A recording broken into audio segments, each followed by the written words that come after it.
everybody. It is December 16th, 2020, and there are 9 days till Christmas. It's beginning to look a lot like Christmas. Snow is everywhere. Yeah, it snowed yesterday. Oh, do I have a tale about the snow? Interesting. But I've been working on my diamond painting for the last few days. Have not finished it, but it's edging ever closer to a finish. But I'm so jealous because Shalene had told me last night she had one more section on this painting. And where are my normal scissors? She's doing the exact same painting, and she has one more section. But I know she's been working really, really hard. So good work, good work. I do not think this will be a finish by Christmas or even by the end of the event. However, I'm not eligible for the gift card anyway because I'm the host of the event. But I had planned for this to be the painting that I would work on in January as well. But next year we have the Year of Alice. It's going to be Alice in Wonderland. What my plans are is to each month, I'm planning to finish a work in progress, and this will be the January work in progress. But I am also going to work on an Alice painting. Yep. And some of my Alice paintings are quite large, quite large. I need a cover miner. Here it is. Here's my cover. It's a little reindeer, a female reindeer. And the male counterpart is around here somewhere. All right, here we go. There we go. Oh my God, look at all the holes. Oh. Yeah, I have some holes to fill in here. It's okay.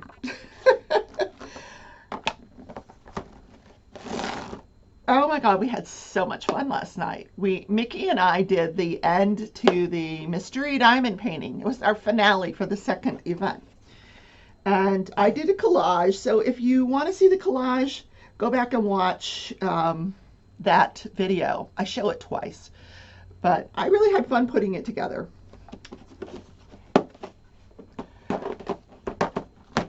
So the first part of the collage was a lot of the paintings that didn't get finished, like mine. And then the second part of the collage was all of the finished paintings, tons of finished paintings. Just loved that everybody got to participate. Where is the drill that I need? Well, I seem to have misplaced it. Oh, there's the male one. There's the male reindeer. Isn't he adorable? Yeah. All right. Just pick one, right? Pick one, Rebecca. Pick. Anyone will do. All right. Come on. They're all here. Why am I not finding anything? Okay. Is this one here? Okay. There we go. We can do that one. There we go. Just pick one of the 53 colors. It'll be here somewhere, right? Okay. And we need a pen. I'm going to choose my favorite pen, which is this one. You guys would have never guessed, would you? So let's look at the Postal Saga, shall we? Let's see what it says for today, because still no happy planner. It's going to be an unhappy planner if it doesn't get here by the January. It'll be here by January.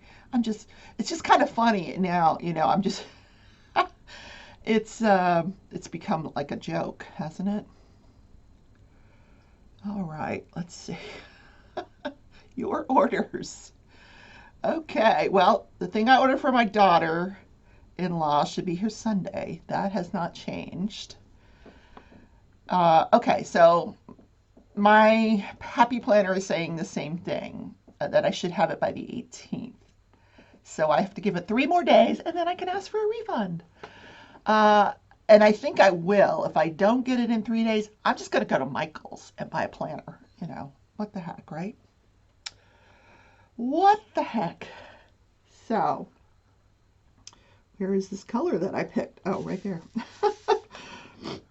Oh, yes, I have the sniffles because When I left work yesterday, um, oh my God, work yesterday was crazy. So, just like the rest of the country, the Pfizer vaccine for COVID rolled out. Um, so our hospital got some, I don't know how much. Um, so I was getting calls from every doctor. Where can I go get my vaccine? So I would have to say, what kind of doctor are you? Oh, I'm an endocrinologist or I'm a dermatologist. And I'm like, okay.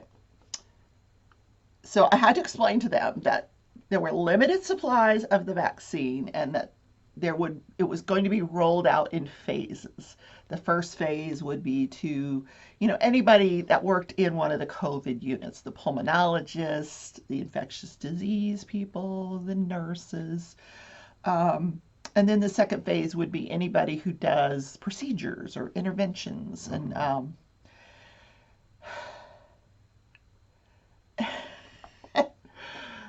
so I had to end up explaining as endocrinology and dermatology, you're like way down the line.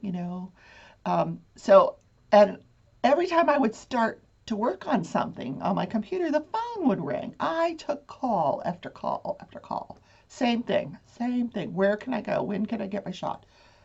By the doctors. So I said, I emailed my boss and I said, the CMO's got to put out a memo. He's got to get a memo out. They want to know when, they want to know where, they want, blah, blah, blah. So around 2 o'clock, he puts out a memo. Thank you, Jesus. Um, he puts out a memo, and one of the things it said was, first of all, it's by appointment only, and then he explained everything I had been explaining all day. And after that, I did not receive one phone call. I was like, oh, thank you, thank you, thank you, thank you. So then when I left to go home, and I was dressed pretty warm, I knew that, it was supposed to snow. I just didn't know when. It wasn't snowing when I got to work, but it was very cold. So I had my, winter coat and my hat and my gloves and what have you. And I and I had to take two computers to work. I take my work computer and my personal computer because I work on rendering the morning show while I was there. So I've got all that in my backpack. Plus I've got Christmas presents from the girls at work, and I've got prescriptions that I picked. My backpack was full. So now I'm like carrying this backpack, and it is snowing like so hard. Not like blizzard. It wasn't a blizzard. Like, I don't know. I haven't lived here long enough to gauge how bad it wasn't a storm, a snowfall is, but, and I was loving it. I was like, oh boy, it's snowing. Um, so I park about, oh God, I'm going to say like a half mile from the hospital. You can't get anywhere close. There's just no parking up close. So I'm walking. So I finally get to the car, and I got to warm the car up. And I'm thinking, I don't want to take the interstate because I don't. I probably should have. Retrospectively, the interstate was probably a better option than what I did.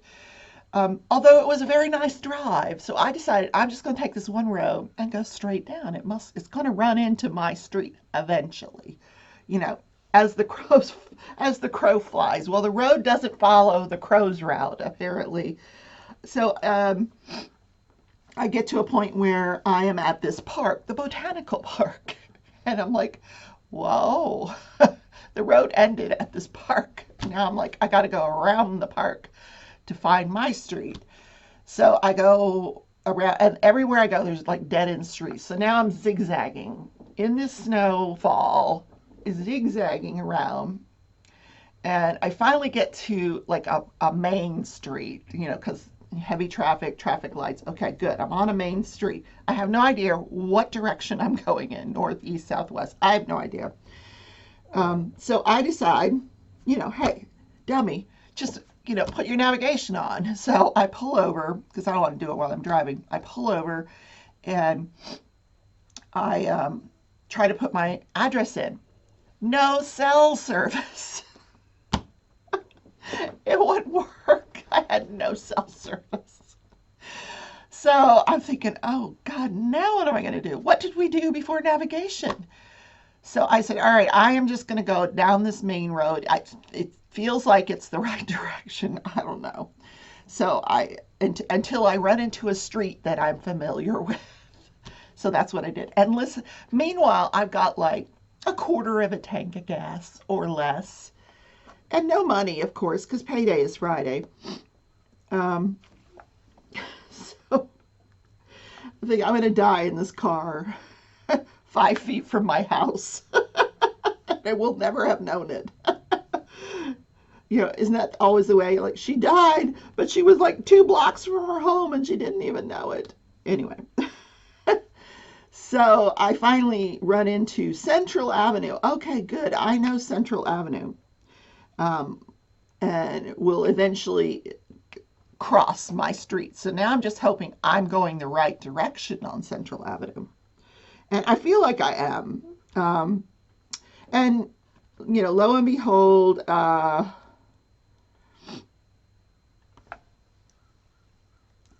it does cross my street and I get home. Yay. 35 minutes later, it's a 5-minute commute. So it took me an additional 30 minutes. Yeah. Okay, that was fun. So today, what national day is it? Oh, look, I just found some more. I hate that. Don't you hate that? I looked oh, there's some more. Oh, for heaven's sakes. The joys of diamond painting. Oh my word. Okay. No comment. So, what national day is it? It is National Chocolate Covered Anything Day. Anything you want. So I would love for you in the comments to tell me what is your favorite thing to cover in chocolate. Now, I will tell you, I adore a chocolate covered strawberry. Oh, so it's like heaven. Oh my God, a chocolate covered strawberry is heavenly. Um, but there's like all kinds of different chocolate covered things you could. Um, well, I mean, we know the usual that like fruits and nuts and bananas. Okay, so here are some other suggestions: cookies, potato chips. That would be delicious. I think I've had chocolate covered potato chips and I did like them. And this is one I had not thought of. Orange wedges. Like I love orange wedges. Love them.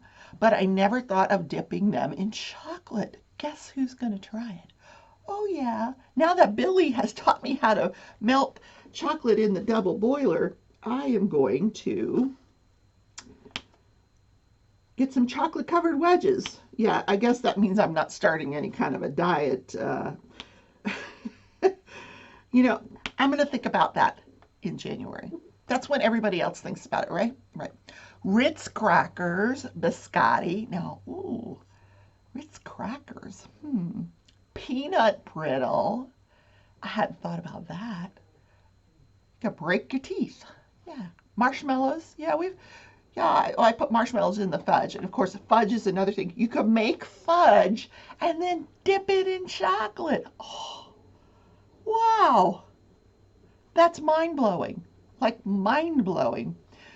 Um, like shortbread. You could cut like little pieces of cake and dip it in chocolate.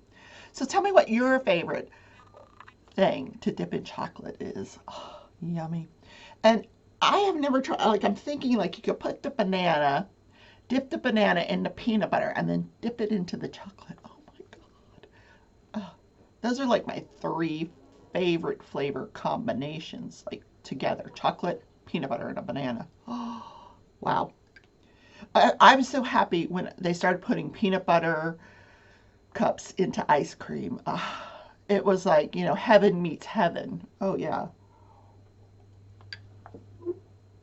And today, my favorite kind of ice cream is where they put in the peanut butter and the chocolate. Oh, so good.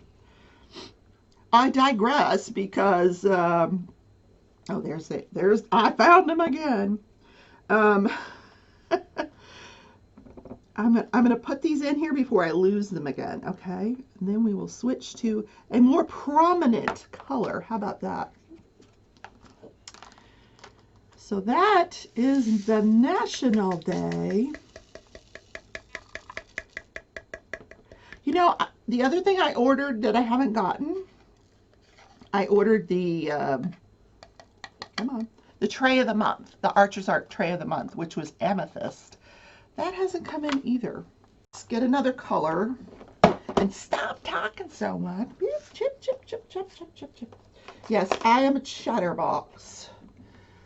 In case you didn't know, come on, where are some of these colors? Where did these colors go? Okay, I found a color. Woohoo! All right.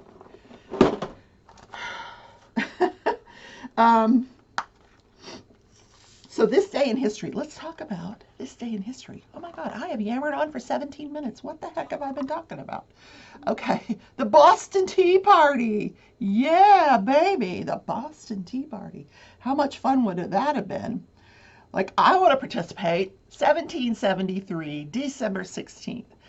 Now, in response to the Tea Act of 1773, this group of, what did they call themselves? Nationalists? Colonists? I don't know, colonists. Anyway, we were still quite overrun by British control at this point. So the British decided they're going to enact this tax act. And it wasn't that an additional tax on tea, it was actually a reduction in tax to the East Indian, what do they call it? East India Company. East India Company, who they wanted to give a tax break to because they didn't want the company to go out of business. So 3 ships from that company. So they give that company like a tax break, which virtually undercuts everyone else. So people were not happy.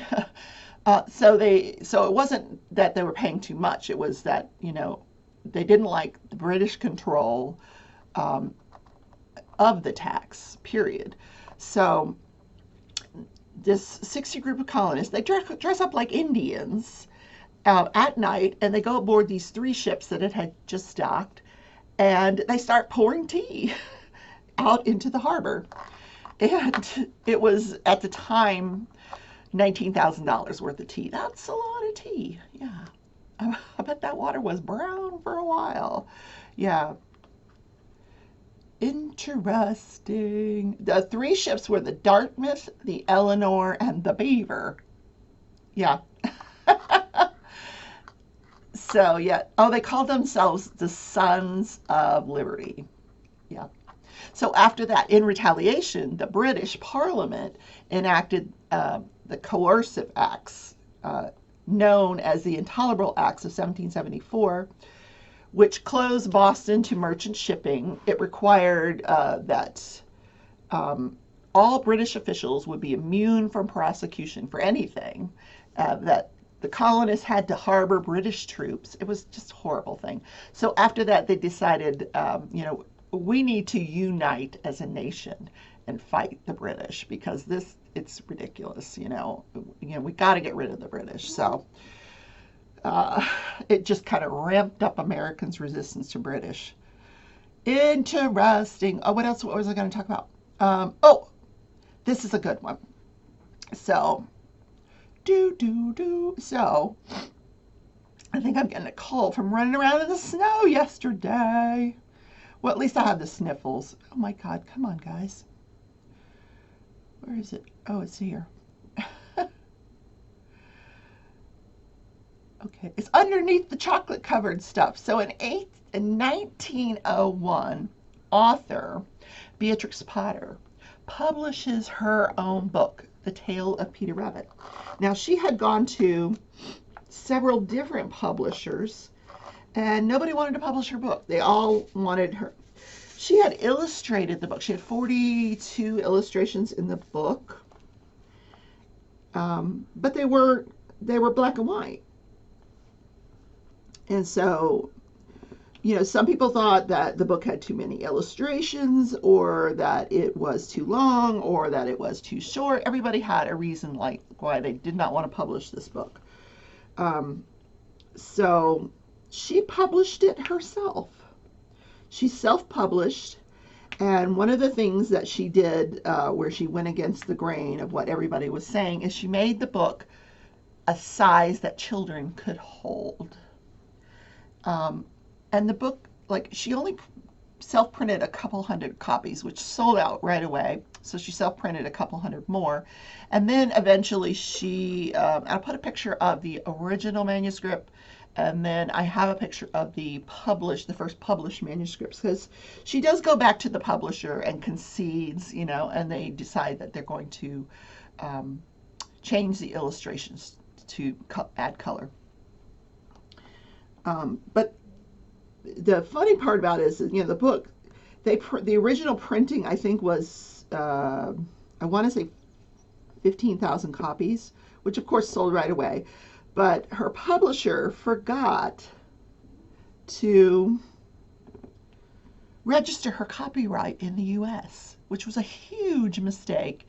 And she lost tons of money when this book hit the US because it wasn't copyrighted. Can you believe that? Yeah. The story of 4 rabbits that began as a letter to an ailing child from Potter. It became a bestseller and a classic children's story. Yeah, interesting, huh? Oh, the other interesting thing about this, Walt Disney had just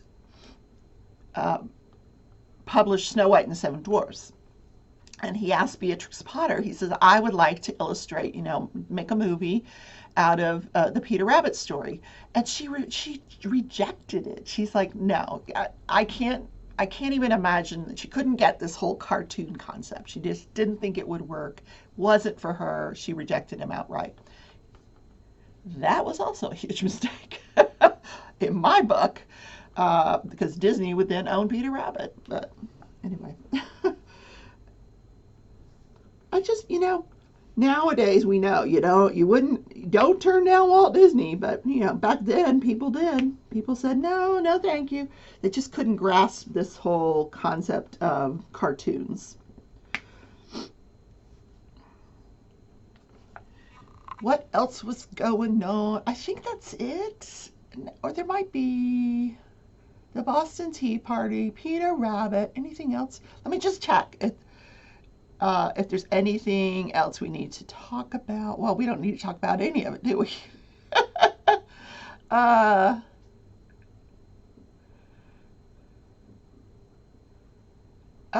yeah, in 1960. I thought this was really interesting, because this was the year I was born, 1960. So December 16th, 14 days before my birthday, or something like that. I don't know.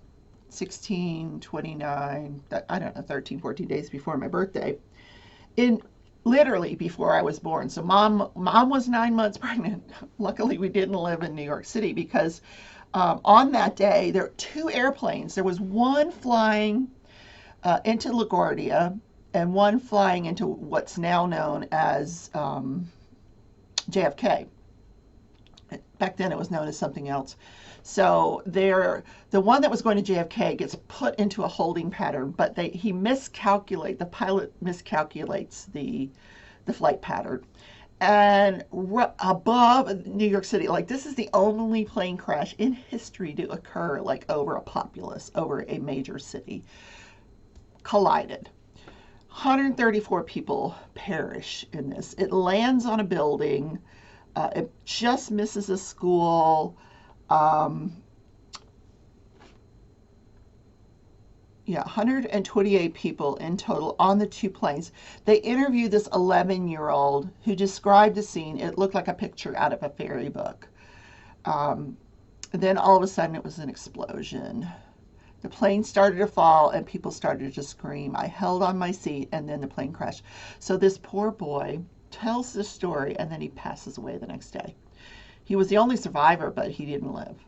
I mean, he survived for a few hours, but everyone else passed away as well. So the TWA plane, which is the one that was miscalculated the flight path, fell onto Miller Field, a military airfield on Staten Island, and the other plane landed on, it narrowly missed St. Augustine's Academy, and it hit an apartment building and the Pillar of Fire Church. So there were people on the ground that died as well, 6 people, including the 90-year-old caretaker of the church and these 2 gentlemen who were selling Christmas trees.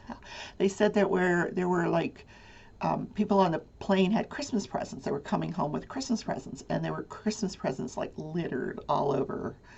And fires. It took the fire department's like 72 hours, 3 days to put out all the fires from these planes.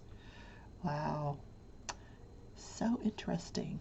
So I don't know if any of us were in New York. I mean, Naredo's been living in New York most of her life, but I don't know if she was there when that happened. She would have been very, very young.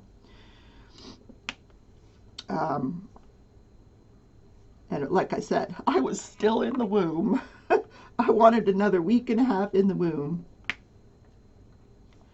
So that is this day in history. So tonight I will be doing Craft With Me Wednesday at 6 p.m. Central Time. And here's what I plan to do. I'm going to show you, I finished up the band on the loom. I haven't, but I will. I'll do that at lunchtime today. Finish up the band on the loom, and then I'm going to show you the pattern that I'm going to do on the rest of the hat. And then I'm going to work on the graph for the temperature blankets with all this yarn right here on this shelf.